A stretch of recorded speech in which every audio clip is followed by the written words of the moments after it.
Biology वाले सभी students ध्यान दें, चाहे तो वो कक्षा 12 के हों, कक्षा 12 या आप बीएससी के हों या आप 11th के हों, यानी किसी भी क्लास से हैं आप। यदि आप बायो को हैं तो और मैथमेटिक्स के हैं तो भी। मैथ वाले फिर भी समझ जाते हैं, लेकिन बायो वाले बहुत ज़्यादा अटकते हैं इन चीज़ों पर। तो बेसिक समाकलन के कुछ चीज़ें आ जाती हैं फिजिक्स के जब डेरिवेशंस करते हैं हम। जैसे मैं आपको एक डेरिवेशन आपको बताता हूँ। अभी मेरे को 10वां एक वीडियो डालना है, यानी 9 वीडियो अभी तक मैं डाल चुका हूँ 12th क्लास फिजिक्स लेसन 1 का।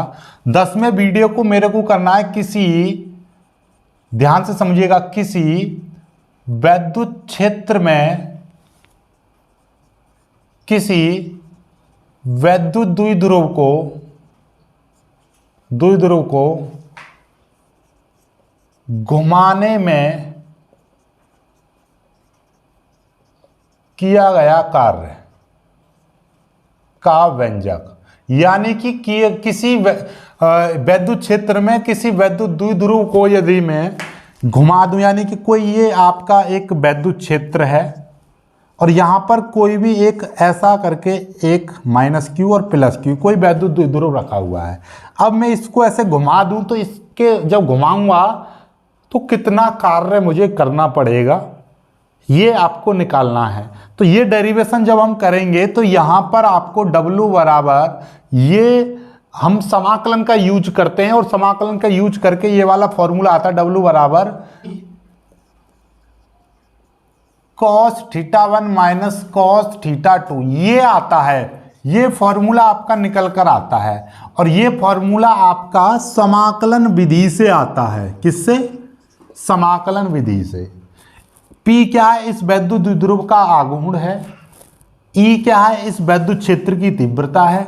θ1 कोण क्या है कि यदि ये पहले किसी ना किसी कोण पर रखा होगा और उसके बाद में इसको खिसका दूं मैं, यानी कि यहां पर पहुंचा दूं, तो इसका θ2 अब कोण कितना हो गया, यानी θ1 कोण से इसको θ2 कोण घुमाने पर कितना कार्य किया जाता है, तो वो इस सूत्र से निकलता है। लेकिन जब हम इस सूत्र को निकालते हैं, यानी डेरिवेशन करते हैं इस सूत्र का, तो हमारा समाकलन का यूज करना पड़ता है।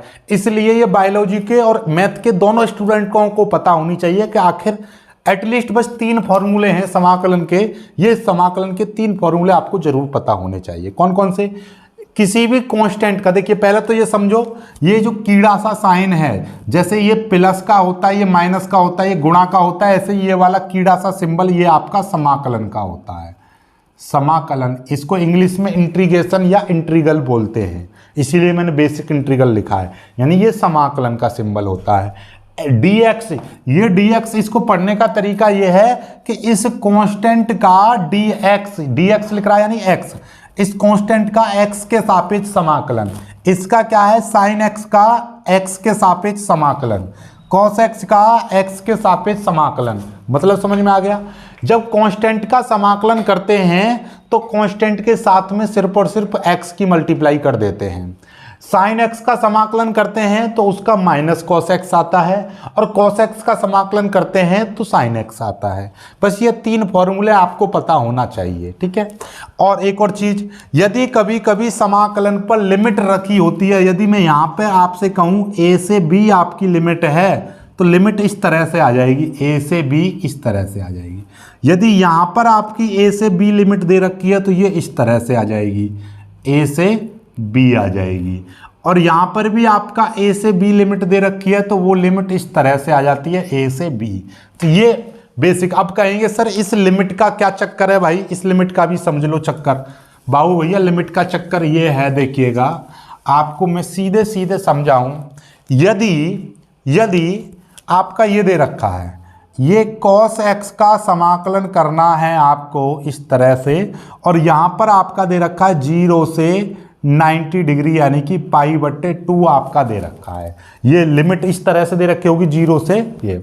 जब मैं इसका समाकलन करूंगा, आप देखिएगा, इसका डायरेक्टली हम समाकलन कर देते हैं तो भैया cos x का डायरेक्टली समाकलन कितना हो जाएगा? cos x का डायरेक्टली समाकलन करेंगे तो सीधे सीधे sin x हो जाएगा। ये sin x इस तरह से आ गया, cos x का डायरेक्टली समाकलन आ गया। a से b इस तरह से आ जाएगा, 0 से π/2 यहाँ पर आ जाएंगे। अब इनका क्या चक्कर होता है? ये समझ लो बाबू भैया, इनका एक चक्कर समझो, ठीक है। जहां जहां पर x आ रहा है एक बार वहां पर हम अपर लिमिट रख देंगे, यानी कि साइन, और जहां पर ये x है, x जहां पर है वहां पर मैं एक बार पाई/2 रख दूंगा, बीच में लगाऊंगा माइनस, बीच में लगाऊंगा माइनस, और एक बार जहां जहां पर x है एक बार लोअर लिमिट। ये होती है आपकी अपर लिमिट, यानी कि आप समझ लो लिमिट से बोल दो, सीधी सीधी बात है। ये ऊपर वाली, ये दोनों क्या होती है, लिमिट्स होती हैं। तो ये अपर लिमिट पहले लिखी जाएगी, फिर नीचे वाली लोअर लिमिट लिखी जाएगी, यानी कि 0, ये रख देंगे 0। अब साइन 90 का मान कितना होता है, साइन 90 का मान 1 होता है, और साइन 0 का मान 0 होता है। तो 1 में से 0 गया तो सीधे सीधे 1 आ गया। तो 0 से पाई/2 cos x into D x की यदि वैल्यू निकालेंगे तो उसकी वैल्यू 1 आएगी। बात समझ में आ गई, नहीं आ गई? यानी कि इन चीज़ों का ये होता है फंडा, ठीक है। ये चीज आपको समझ में आ गई। एक और बेसिक चीज समझ लो, यदि यहां पर कोई भी लिमिट इस तरह से दे रखी है, जैसे यहां पर देखिएगा, ये दे रखी थी आपकी a से b sin x into D x. जब मैं इसका समाकलन करता हूं तो माइनस का cos x आता है, और ये लिमिट a से b यहां पर आ जाएंगी। अब मैं इसी माइनस cos x को मैं प्लस में भी बदल सकता हूं। इस cos x को मैं प्लस का cos x बोल दूंगा। बस मेरे को यहाँ पर ये चेंज, a से b लिमिट है तो मैं इसको b से, सॉरी ये a से b है तो मैं कर दूंगा a से b, उल्टा कर दूंगा। ये नीचे a से b था तो b अपर लिमिट को लोअर लिमिट बना दूंगा, लोअर लिमिट को अपर लिमिट, यानी a नीचे था तो इसको ऊपर पहुंचा दिया, ये ऊपर वाला तो ये नीचे आ गया, तो ये वाला माइनस अपने आप में प्लस हो जाता है। ये एक बेसिक कॉन्सेप्ट है। जब जब हमारा माइनस आएगा अंदर तो हम उसको प्लस में चेंज कर देंगे और इन लिमिटों को आपस में चेंज कर देंगे, इंटरचेंज कर देंगे, यानी लिमिट आपस में इंटरचेंज हो जाती है। बात समझ में आ गई आपको? बस यही 2-3 कॉन्सेप्ट्स हैं जिनका यूज करना है हमको, ठीक है। अभी अभी आपको आगे आएगा, देखिएगा मैं आपको बता दूं सीधे सीधे इस वाले डेरिवेशन में आपको आएगा, देखिएगा क्या चीज आएगी, इस तरह से आएगी, θ1 से θ2, और यहां पर आएगा इस तरह से साइन थीटा, और यहां पर आएगा डी थीटा, इस तरह से आएगी चीजें। बात को ध्यान से समझिएगा, जैसे यहां पर x है वैसे ही यहां पर थीटा है, और ये डी थीटा है, ये θ1 से θ2 लिमिट है। जब मैं इसका समाकलन करूंगा तो क्या हो जाएगा, साइन x का क्या है समाकलन, माइनस का cos x, x की जहां पर थीटा है तो यहां पर cos थीटा हो जाएगा। लिमिट यहां पर क्या है, θ1 से लिमिट θ2 हो जाएगी, ठीक है। अब मैं यहां पर ये क्या करूंगा, यहां पर ध्यान से समझिएगा, जब मैं यहां पर माइनस को मेरे को प्लस बनाना है तो मैं क्या कर दूंगा, इस माइनस को मैं लिख दूंगा cos थीटा, यानी कि इस माइनस को मैंने चेंज कर दूंगा, ये माइनस यहां से गायब हो जाएगा। बस ये है θ2 की जगह पर θ1 पहुंच जाएगा और θ1 की जगह पर θ2 आ जाएगा, यानी कि ये दोनों चीज आपस में इंटरचेंज कर दी मैंने। अब क्या रूल था कि जहां जहां पर थीटा, एक बार θ1 रखूंगा यानी कि cos θ1 रखूंगा, फिर एक बार माइनस लगाऊंगा, जहां जहां पर थीटा है वहां पर एक बार θ2 आ जाएगा, cos θ2। तो इसकी जो वैल्यू है वो क्या आ गई, वो ये आ जाएगी। तो याद रख लीजिएगा इसकी वैल्यू क्या आ जाएगी, वो ये आ जाएगी, cos θ1 माइनस cos θ2। बात समझ रहे हो? इसका जो डेरिवेशन था W बराबर PE ब्रैकेट में था cos θ1 माइनस cos θ2।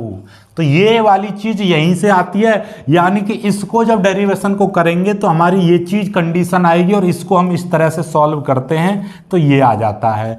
तो ये डेरिवेशन में कराऊंगा, तो उससे पहले मैं आपको बेसिक चीज आपको सिखाना चाह रहा हूं कि मतलब ये होता है इन समाकलनों का फंडा। ये समाकलन आप थोड़ा सा सीख जाओगे तो उससे क्या है कि आपके जितने भी फिजिक्स में आने वाले डेरिवेशंस हैं वो आपको इजीली समझ में आते लगेंगे, ठीक है। चलिएगा, अभी भी यदि आपको नहीं समझ में आए हो तो कमेंट करके जरूर बताइएगा। बाकी जब मैं डेरिवेशन कराऊंगा तो तब वहां पर मैं शॉर्ट तरीके से कराऊंगा, तो इस चीज को आप रट लो, याद कर लो, दिमाग में रख लो। बस 3 फॉर्मूले हैं, मात्र इन 3 फॉर्मूलों को याद कर लो, बेसिक कॉन्सेप्ट आप समझ लो कि अपर लिमिट और लोअर लिमिट को किस तरीके से आप सॉल्व करते हैं। बस ये चीज करनी है आपको, तभी आपको अच्छे से डेरिवेशन समझ में आएंगे। बायोलॉजी वाले ये ना सोचा करें कि आपको मैथ का कुछ यूज नहीं करना है। यदि आपके पास फिजिक्स है तो आपको मैथ थोड़ा सा ध्यान देना पड़ेगा और मैथ को थोड़ा सा पढ़ना भी पड़ेगा।